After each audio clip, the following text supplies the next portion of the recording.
Hello students, welcome back to our YouTube channel सर्वेस study. Students, आज हम यहाँ पे एक न्यू टॉपिक डिस्कस करेंगे, थ्रस्ट एंड प्रेशर। आज का टॉपिक हमारा होगा थ्रस्ट एंड प्रेशर। ठीक है, तो इसमें सबसे पहले हम डिस्कस करने वाले हैं कि थ्रस्ट क्या होता है। थ्रस्ट एक टाइप का फोर्स होता है स्टूडेंट्स। कैसा फोर्स होता है? अगर किसी सरफेस पे कोई एक फोर्स परपेंडिकुलर डायरेक्शन में अप्लाई हो रहा है, ठीक है, जैसे कि ये बोर्ड है और इस बोर्ड पे मैं ऐसे फोर्स अप्लाई कर रहा हूं, तो ये जो फोर्स अप्लाई करेगा, ये मार्कर के द्वारा जो फोर्स अप्लाई किया जा रहा है बोर्ड पे, that is thrust. Means thrust के लिए कंडीशन क्या होगी कि वो फोर्स जो किसी सरफेस पे परपेंडिकुलर डायरेक्शन में अप्लाई हो, मतलब कि जिस ऑब्जेक्ट के द्वारा फोर्स अप्लाई किया जा रहा है और जिस सरफेस पे अप्लाई किया जा रहा है, उन दोनों के बीच का एंगल कितना होना चाहिए? 90 डिग्री। मान लो कि हमारे पास एक ये सरफेस है और इस पे कोई फोर्स ऐसे अप्लाई हो रहा है, ठीक है, ऐसे अप्लाई हो रहा है। अब यहां पे अगर इस सरफेस, जिस सरफेस पे ये फोर्स अप्लाई हो रहा है, इस सरफेस और जो ऑब्जेक्ट फोर्स अप्लाई कर रहा है, इन दोनों के बीच का जो एंगल है वो अगर 90 डिग्री होता है, तो हम इसी को क्या बोलेंगे स्टूडेंट्स? थ्रस्ट बोलेंगे। मींस थ्रस्ट एक टाइप का वो फोर्स है जो किसी सरफेस पे 90 डिग्री का एंगल बनाते हुए अप्लाई होता है, या आप कह सकते हो कि किसी भी सरफेस पे परपेंडिकुलरली जो फोर्स अप्लाई होगा उसी को हम क्या बोलेंगे? थ्रस्ट बोलेंगे। ठीक है, तो थ्रस्ट को हम क्या लिख सकते हैं? Thrust is a force acting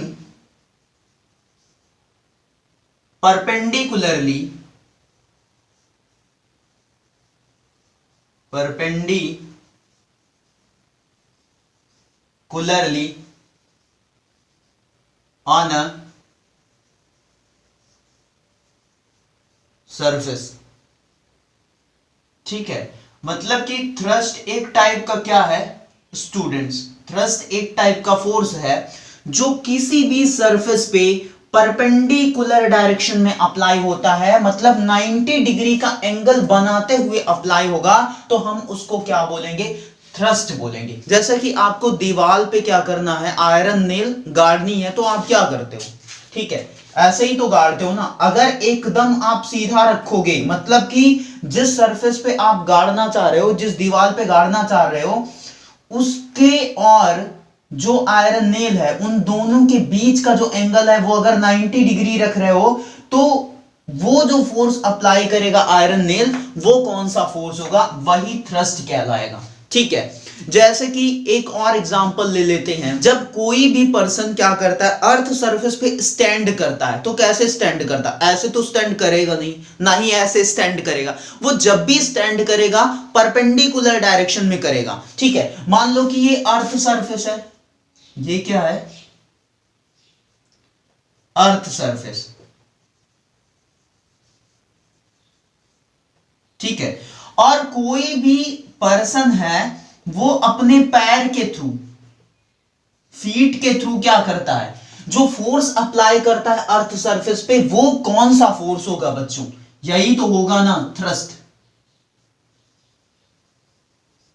क्योंकि वो अर्थ सरफेस पे कैसे फोर्स अप्लाई कर रहा है? 90 डिग्री का एंगल बनाते हुए फोर्स अप्लाई कर रहा है, परपेंडिकुलर होके फोर्स अप्लाई कर रहा है, मतलब परपेंडिकुलर डायरेक्शन में फोर्स अप्लाई कर रहा है। इसी वजह से हम उस फोर्स को क्या बोलेंगे? थ्रस्ट बोलेंगे। ठीक है, प्रेशर क्या होता है स्टूडेंट्स? ये एक टाइप का ऐसा फोर्स होता है जो किसी यूनिट एरिया पे परपेंडिकुलर डायरेक्शन में अप्लाई हो। ठीक है, अब मैं यहां फिर से बात कर रहा हूं परपेंडिकुलर डायरेक्शन में अप्लाई होने की, फोर्स के परपेंडिकुलर डायरेक्शन में अप्लाई होने की बात कर रहा हूं। मतलब मैं किसकी बात कर रहा हूं?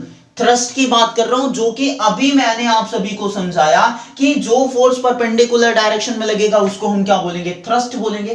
तो हम प्रेशर को कैसे डिफाइन कर सकते हैं कि ये एक टाइप का थ्रस्ट होता है जो किसी यूनिट एरिया पे लगता है। ठीक है, चाहे ये बोलो या तो फिर ये बोल सकते हो कि एक टाइप का वो फोर्स जो किसी यूनिट एरिया पे परपेंडिकुलर डायरेक्शन में अप्लाई हो रहा है, ठीक है, और परपेंडिकुलर डायरेक्शन में कोई फोर्स लगेगा तो उसी को थ्रस्ट बोलेंगे, ठीक है। तो प्रेशर के लिए क्या लिख सकते हैं कि pressure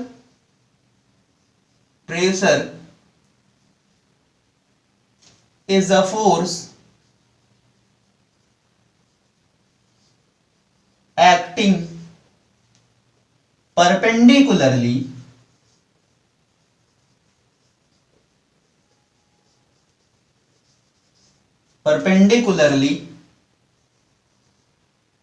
on a unit area।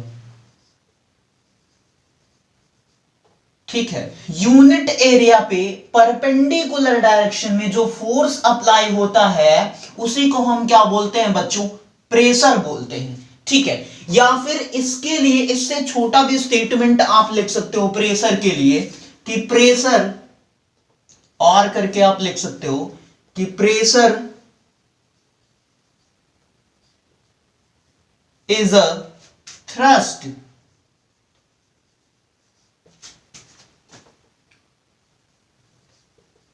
acting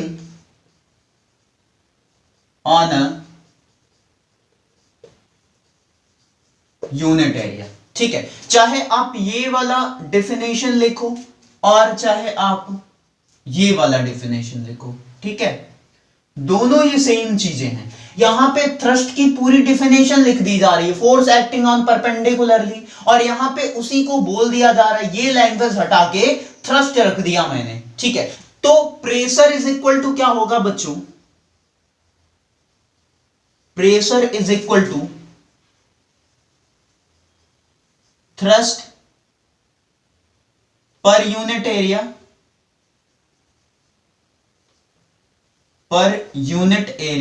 ठीक है। Pressure is equal to thrust per unit area, तो इसको लिख सकते हैं क्या, प्रेशर को P से डिफाइन करते हैं, P is equal to thrust upon में एरिया, ठीक है। ये हो जाएगा इसका formula, P is equal to thrust upon में एरिया। अब बच्चों ये जो फोर्स होगा ना, यहां पे क्या करना पड़ेगा, आपको परपेंडिकुलर का साइन रखना पड़ेगा, ठीक है। ये क्या हो जाएगा, प्रेशर का फॉर्मूला हो जाएगा, ठीक है। Pressure is equal to thrust upon में एरिया, ठीक है, या कोई भी फोर्स जो परपेंडिकुलर डायरेक्शन में अप्लाई हो रहा है पर यूनिट एरिया, ठीक। अब बच्चों इसके एप्लीकेशन की बात करें तो एप्लीकेशन इसके ढेर सारे हैं, जैसे कि आयरन नेल जो होती है ना, उसका जो हेड होता है उसको शार्प क्यों बनाया जाता है, शार्प इसलिए बनाया जाता है क्योंकि वहां पे क्या होता है, अगर मान लो कि ये आयरन नेल है हमारे पास, ये आयरन नेल है एक, और इसका हेड ऐसे बनाया गया है, हेड ऐसे है, लेकिन इसका जो टेल है वो कुछ इस टाइप का है। ये क्या है, आयरन नेल है। कितनी अच्छी ड्राइंग है ना मेरी।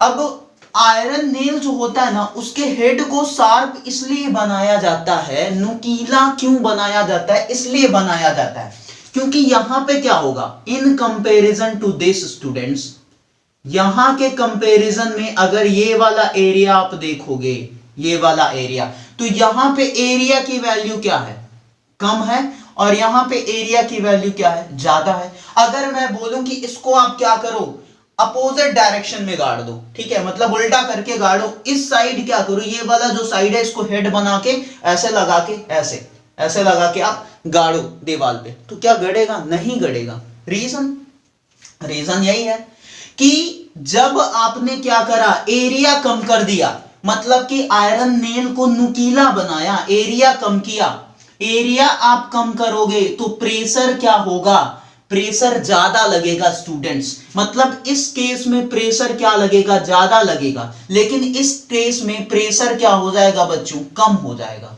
ठीक है।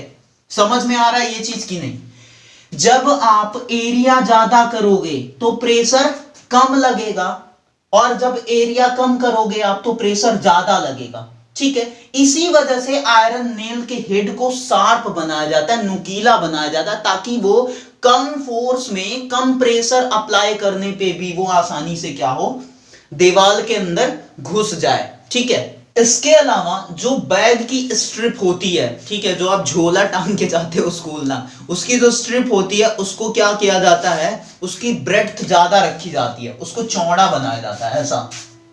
ठीक है, ऐसा।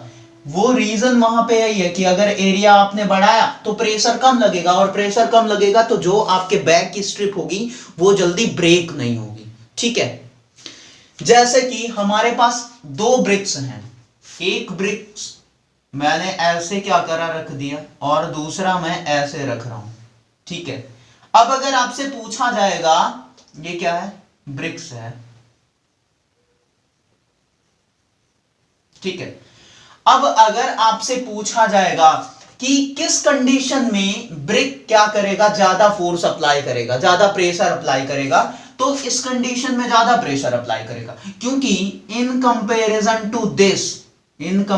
टू दिस ये एरिया क्या है, कम है, और जब ये एरिया कम है बच्चों तो प्रेशर ज्यादा लगेगा यहां पे। जैसे कि आप क्या करो कि कोई चारपाई है, ठीक है, या फिर आपके घर में जो सोफे होंगे उस पे आप खड़े हो जाओ तो मम्मी पापा डांटने लगते हैं कि बेटा खड़े मत हो, बैठ जाओ, नहीं तो सोफा टूट जाएगा।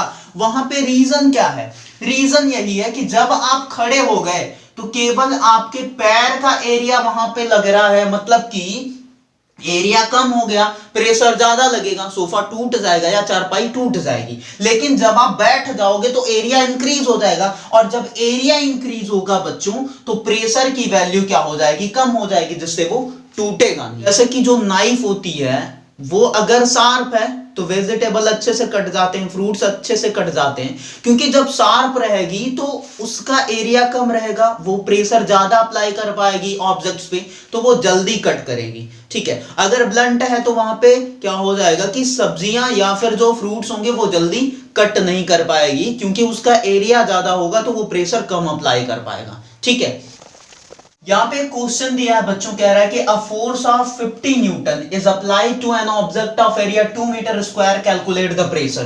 तो सिंपल है, आपके पास क्या क्या गिवन है, फोर्स गिवन है 50 न्यूटन का, और प्रेशर निकालना है हमको, और एरिया कितना है, एरिया दिया है बच्चों 2 मीटर स्क्वायर का। ठीक है बच्चों, अब यहां पे क्या होगा, आप फॉर्मूला अप्लाई करो, pressure is equal to force मतलब थ्रस्ट पर यूनिट एरिया, और यहां पे फोर्स की वैल्यू कितनी है 50 न्यूटन, एरिया दिया है 2, ये कितना हो जाएगा, प्रेशर इज इक्वल टू आ जाएगा 25। ठीक है, अब 25 क्या आएगा, प्रेशर की यूनिट क्या होगी, पीए, मींस इसको बोलते हैं पास्कल, पास्कल, या इसी को आप क्या कह सकते हो, न्यूटन पर मीटर स्क्वायर। ठीक है, न्यूटन पर मीटर स्क्वायर, ठीक है, या फिर आप पास्कल बोल सकते हो। ठीक, तो जो प्रेशर की वैल्यू आएगी वो 25 पास्कल आएगी। एक क्वेश्चन दिया बच्चों, कह रहा है कि what force acting on an area of 0.3 metre square will produce a pressure of 100 pascal.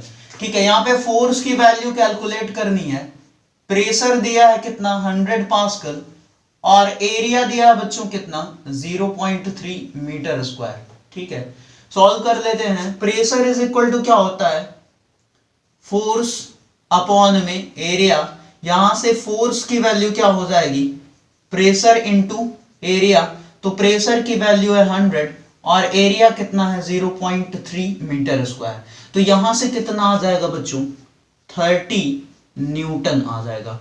तो जो फोर्स की वैल्यू आएगी वो कितनी हो जाएगी, 30 न्यूटन का फोर्स अप्लाई होगा। ठीक है,